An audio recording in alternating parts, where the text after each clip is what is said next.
Hello दोस्तों, नमस्कार। मैं हूं सतीश शर्मा। आप देख रहे हैं एवरी नीड। दोस्तों, जैसा कि आपको पता है, मध्य प्रदेश में 5वें राज्य वित्त आयोग का कार्यकाल खत्म हो गया है।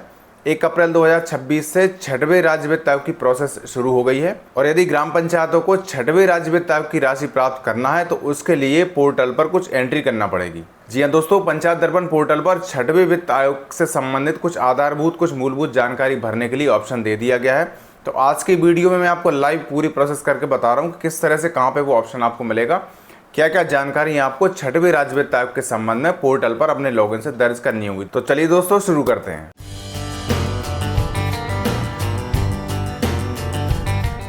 पंचायत दर्पण पोर्टल पर जैसे ही ग्राम पंचायतें अपना लॉगिन करेंगी, उसके बाद लेफ्ट साइड में जो ऑप्शन दिए गए हैं, मेनू दिए गए हैं, वहां पे एक ऑप्शन नया जोड़ दिया गया है, 6th एफसी डेटा। मतलब इसमें आपको 6वें राज्य वित्त आयोग से संबंधित जानकारी, जो प्रश्नावली यहाँ पे दी गई है, उसको आपको फिल करना होगा।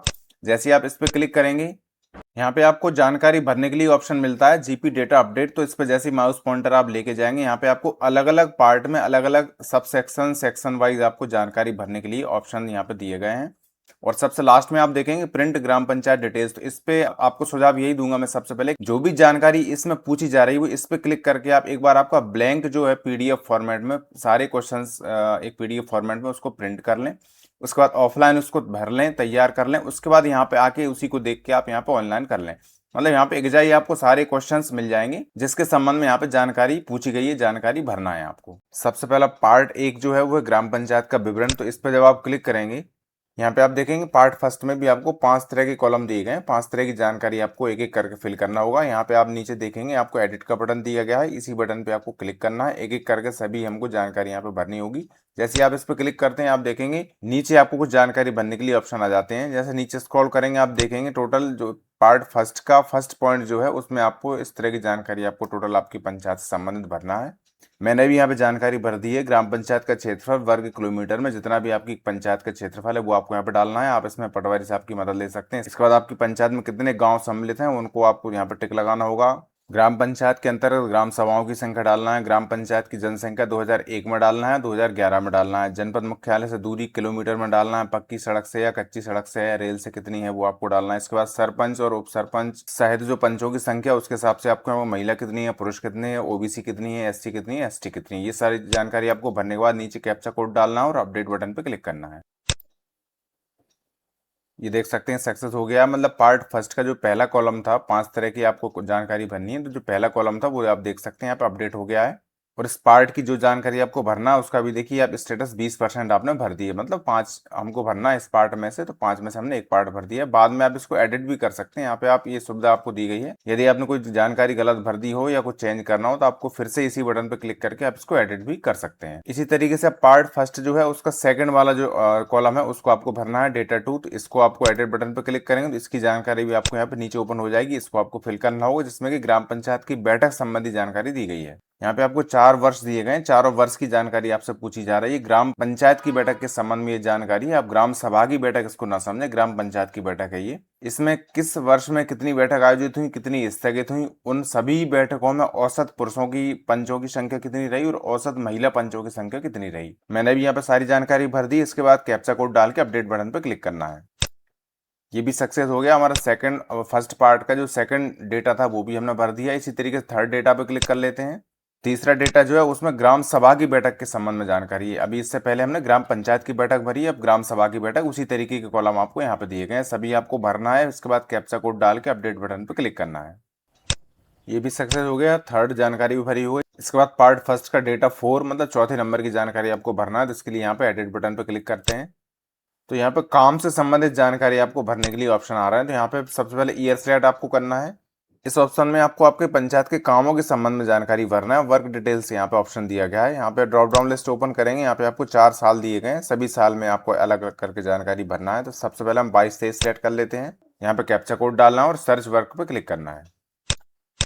हालांकि अभी ये ऑप्शन काम कर नहीं रहा है, किसी भी ईयर में आपके वर्क यहाँ पे शो नहीं हो रहा है। यहाँ पे नो रिकॉर्ड फाउंड का मैसेज आ रहा है। बाद में इसमें सुधार होने के बाद आपको यहाँ पे साल बाई साल आपको काम दिखते जाएंगे। उसमें सिर्फ आपको ग्राम सभा की सहमति से किए गए हैं नहीं किए गए, इस तरह का ऑप्शन कुछ आपको आएगा। तो उसमें आपको आपके हिसाब से हाँ नहीं सिलेक्शन करना होगा।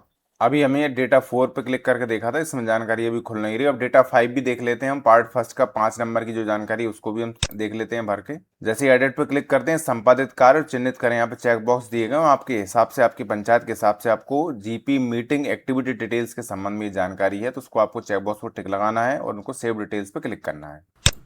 इस तरह से ये भी सक्सेस हो गया है। इस तरह से आप देखेंगे आपका जो पार्ट फर्स्ट था उसमें आपने 4 कॉलम फिल कर दिए, आपका स्टेटस जो है 80% जानकारी आपने फिल कर दी है। इसी तरीके से अब बाकी जो दूसरे पार्ट है वो भी आपको एक एक करके फिल करना होगा। जैसे पार्ट सेकंड में आय के संसाधन के संबंध में जानकारी है, इसमें आपको अनिवार्य आय है, वैकल्पिक कर है, गैर कर राजस्व है, राज्य शासन से अंतरण है, अभिकर्ता कार्यों के लिए राज्य शासन से प्राप्त राशि है, सांसद निधि से प्राप्त राशि है, विधायक निधि है। इसको थोड़ा सा मैं जूम आउट करके और ऑप्शन आपको बता देता हूँ। विधायक निधि के बाद लास्ट में है एक आपको ग्राम पंचायतों के ऋणों से संबंधित जानकारी। ये कॉलम आपको पार्ट सेकंड में भरना है। जैसे आप इन पे क्लिक करेंगे वही कॉलम भरने के लिए आपको ऑप्शन खुल जाएंगे। जैसा सबसे पहले अनिवार्य आय में हम एडिट बटन पे क्लिक करते हैं तो इससे संबंधित जानकारी आपको यहाँ पे नीचे आ जाती है, जिसमें नीचे आप स्क्रॉल करेंगे आपको यहाँ पे 7 तरह की जानकारी, मतलब 6 तो आपको भरना ही है, अन्य में भी एक कॉलम दिया गया है। इनमें आपको वर्ष 2022-23, 23-24, 24-25 और 25-26 के संबंध में आपको आय जो हुई है उसके संबंध में जानकारी आपको भरना है।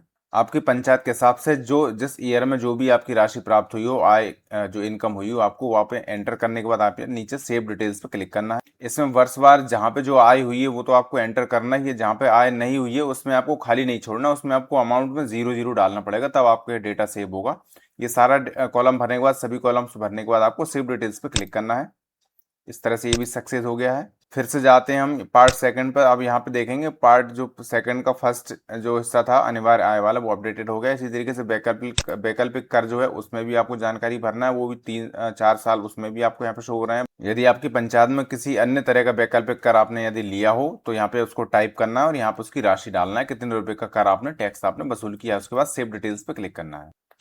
इस तरह से ये भी सक्सेस हो गया है। अब आप सेकंड वाले पार्ट में फिर से जाएंगे तो आप देखेंगे 2 कॉलम आपके भरे हो गए। अगली जानकारी है गैर कर राजस्व के संबंध में। इस पे आप जब क्लिक करेंगे तो इसके संबंध में आपको यहाँ पे कॉलम वही 4 साल यहाँ पे पूरे ओपन हो जाते हैं, जिसमें आपको अमाउंट डालना है, संख्या जो राशि है वो आपको यहाँ पे एंटर करना है। जैसे यदि किसी पंचायत ने ग्राम पंचायत की भूमि एवं भवन का जो किराए पे देते हैं, किराए पे यदि दिया हो तो उसकी राशि कौन से वर्ष में कितनी प्राप्त हुई, यदि घास का विक्रय किया हो, तालाबों की नीलामी की हो, गौड़ खनिज से राजस्व मिला हो या अन्य और भी संसाधनों से आपकी आय हुई हो, तो वो आपको यहाँ पे ईयर वाइज ईयर आपको एंटर करना हो। उसके लास्ट में सेव डिटेल्स पे क्लिक करना है।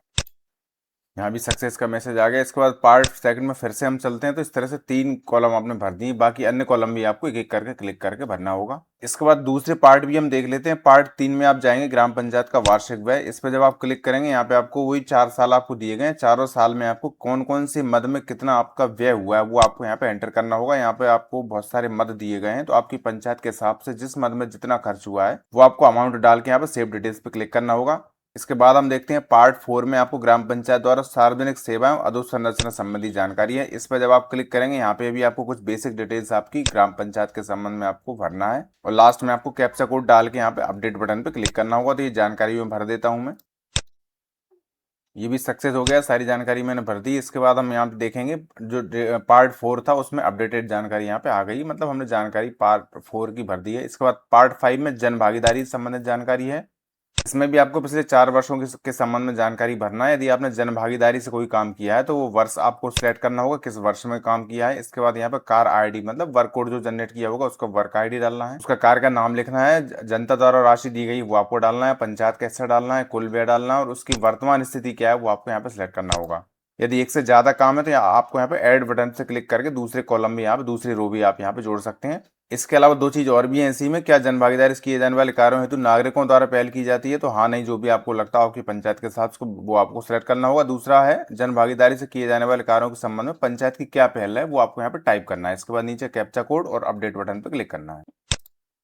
पार्ट 6 देखते हैं, अधोसंरचना विकास के संबंध में है जानकारी। ये जानकारी भी सक्सेस हो गई। इसके बाद हम देखेंगे हम पार्ट 6 अभी हमने कर दिया। पार्ट 7 में हम जाएंगे कर वसूली के संबंध में है यहाँ पे जानकारी। इसमें भी आपको अलग अलग भाग में जानकारी भरना है। आपको 5 भाग दिए गए हैं पार्ट 7 में। कर के संबंध में आपको 5 तरह की जानकारी यहाँ पे भरना है एक एक करके। सबसे पहले पार्ट फर्स्ट पे जब हम एडिट पे क्लिक करेंगे तो पार्ट फर्स्ट के संबंध में जानकारी यहाँ पे ओपन हो जाती है। इसमें भी वही पिछले 4 वर्षों की जानकारी आपको भरना है। जैसे मान लीजिए 2025-26 में आपने किस तरह के कर के लिए जो टैक्स लगाते हैं, किस तरह का टैक्स आपने लगाया है वो आपको यहाँ पे सिलेक्ट करना होगा। जैसे मान लीजिए हमने वाटर टैक्स सिलेक्ट कर लिया है। इसके बाद कर का नाम यहाँ ऑटोमेटिक आ गया है, मांग कितनी थी, मतलब कितनी राशि के आपने बिल जनरेट किए हैं पूरे वर्ष में 25-26 में, वाटर टैक्स में कितने राशि की आपने बिल जनरेट किए हैं, उसमें से वसूली राशि यहाँ पे आपको अमाउंट डालना है, कितने रुपए में से आपने कितने रुपए की वसूली हुई है, मतलब कितना टैक्स जमा हुआ है। इसके अलावा आप उस पूरे वर्ष भर में बकाया राशि कितनी रही है वाटर टैक्स की, जलकर की। इसके अलावा कितनी राशि माफ की गई, यदि कोई आपने डिस्काउंट दिया है, कोई वेव ऑफ किया है, किसी की राशि माफ की है टैक्स की, तो वो आपको यहाँ पे अमाउंट डालना है। और जो बकाया राशि रह गई है उसके कारण क्या है, क्यों है बकाया राशि, मतलब जमा अमाउंट क्यों नहीं हुआ है। इस तरह से आपको हर वर्ष में अलग अलग तरह के यहाँ पर टैक्स दिए गए हैं, उनके संबंध में आपको जानकारी भरना है। मान लीजिए 25-26 में वाटर टैक्स की जानकारी भरने के बाद सेव डिटेल्स पे क्लिक कर देंगे। इसके बाद आपको फिर से लाइट टैक्स की जानकारी यदि भरना है तो फिर लाइट टैक्स सेलेक्ट करके उसकी जानकारी भर के सेव डिटेल्स कर देंगे। इस तरह से आपको एक एक करके अलग अलग टैक्स की जानकारी भरना है। एक साल की आप भर देंगे, उसके बाद फिर दूसरा साल सिलेक्ट करिए, दूसरे साल में अलग अलग करके प्रकार की जानकारी दूसरे साल में भी आपको भरना है। आपकी पंचायत से संबंधित जो भी जानकारी आपको भरना है वो आपको यहाँ पे पूरी कॉलम भरने के बाद कैप्चा कोड डालने के बाद सेव डिटेल्स पे क्लिक करना है। सक्सेस हो गया। इस तरह से जो आप एक एक करके सक्सेस जानकारी होती जाएगी आपकी, वो वहाँ पे नीचे आपकी शो होती जाएगी। ठीक है, इस तरह से आपकी पार्ट 7 जो है कर वसूली के संबंध में जानकारी भरना है। अब इसके बाद चलते हैं पार्ट 8, लास्ट वाला पार्ट है सामान्य।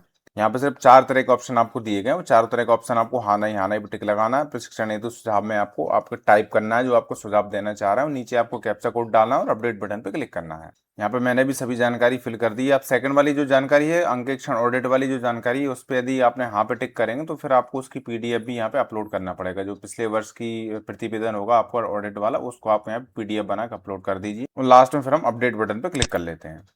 ये भी सक्सेस हो गया। आपकी जो 8 पार्ट की जानकारी थी वो भी आपने सक्सेसफुली सबमिट कर दी। मतलब टोटल 1 से लेके 8 तक की जानकारी आपको इस तरह से भरना है।